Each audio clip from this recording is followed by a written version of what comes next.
Hello? Hello? It was a mistake. My name is Daniel Reeves, and I can tell you the exact moment my marriage ended. It wasn't the day I packed my bags. It wasn't the night she cried on the couch. It wasn't even the moment I walked out the door. It ended the second I heard a stranger's voice answer my wife's phone. It was a quiet Thursday evening, nothing special, nothing dramatic, nothing that warned me my life was about to crack in half. I was driving home, half listening to a podcast, half watching headlights blur past me. That's when I realized Emily hadn't texted me all day. Not unusual, but not like her either. I dialed her number at a red light, more out of habit than worry. It rang twice. Then a man answered, "Hello?" My entire body went still. I looked at the screen, Emily's name. Our wedding photo, our shared ringtone. My voice barely came out. "Who is this?" A pause, a short, cold pause. Then, "She's busy right now." Click, he hung up. The light turned green. Cars honked behind me. But it felt like the world had stopped spinning and I was the only one who noticed. I drove home with one hand on the wheel and the other gripping a truth I wasn't ready to accept. When I opened the door, I heard her humming in the kitchen, chopping vegetables. Smiling like everything was normal, when she saw me, she lit up. "You're home early." I stared at her, at the woman I had trusted, admired, and built a life with, and the words crawled out of my mouth. "Who answered your phone today?" Just 5 words. But they froze her in place. Her knife paused mid-air. Her eyes flickered only for a fraction of a second, but it was enough. "What do you mean?" She asked too quickly. I repeated it calmly, coldly. "A man answered your phone?" She laughed high-pitched, fake, too quick. "Oh, that. Probably someone from work. I left my phone on a desk."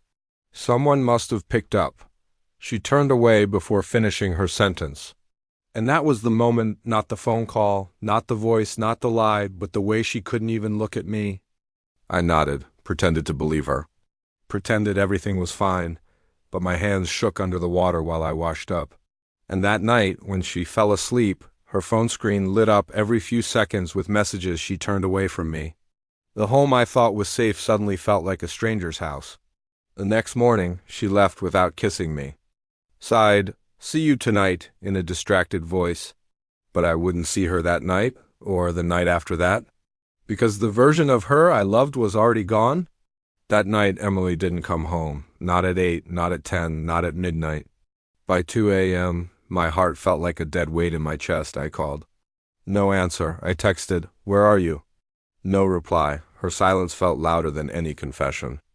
By morning, I wasn't even angry, just empty.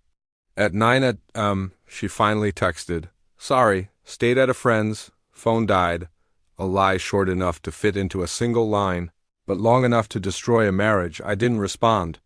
When she came home later that evening, her smile was too bright, her apology too practiced, her explanation too smooth. And through all of it, she never once mentioned the call. Not even a fake excuse. That told me everything. That night at dinner, she asked gently, "Are you okay?" I swallowed the truth like poison and answered, "Yeah, it was a lie, a polite lie, a necessary lie." After dinner, she showered. The sound of running water filled the house while I stood at the sink staring at 2 plates, one half-eaten, one untouched. The life we had built suddenly felt hollow. The next morning, she left early. When I walked into the bedroom, something caught my eye. Her weekend bag was missing. That was it. Not the phone call. Not the lie. Not the silence. The bag. The physical proof that the emotional absence had already happened long ago. I sat on the bed, gripping my hands until my knuckles turned white. Then her phone rang, Emily's name flashing on my screen. I didn't answer. It rang again and again and again. 12 missed calls. 2 voicemails I never listened to. There is a strange kind of peace in not reacting, a clarity that replaces pain, because silence is only painful when you're still hoping for a response. But I wasn't hoping anymore. I drove to the lake, the place we once laughed and threw bread at ducks, the place where her smile felt like sunlight. Now it felt like a graveyard of memories. I sat on the bench, phone buzzing in my pocket, and realized she wasn't choosing him. She wasn't choosing me. She was choosing the silence that made her guilt easier to bear. And I was done carrying the weight of conversations she refused to have. This story is a reminder that healing often begins not with a dramatic confrontation, but with a quiet decision to let go of what's already gone. If you or someone you know is struggling with the pain of a breakup or a difficult life event, please remember you're not alone. There are resources available, like counseling and support groups, that can help you navigate these feelings. Taking that first step to seek help is a sign of incredible strength. Thank you for listening.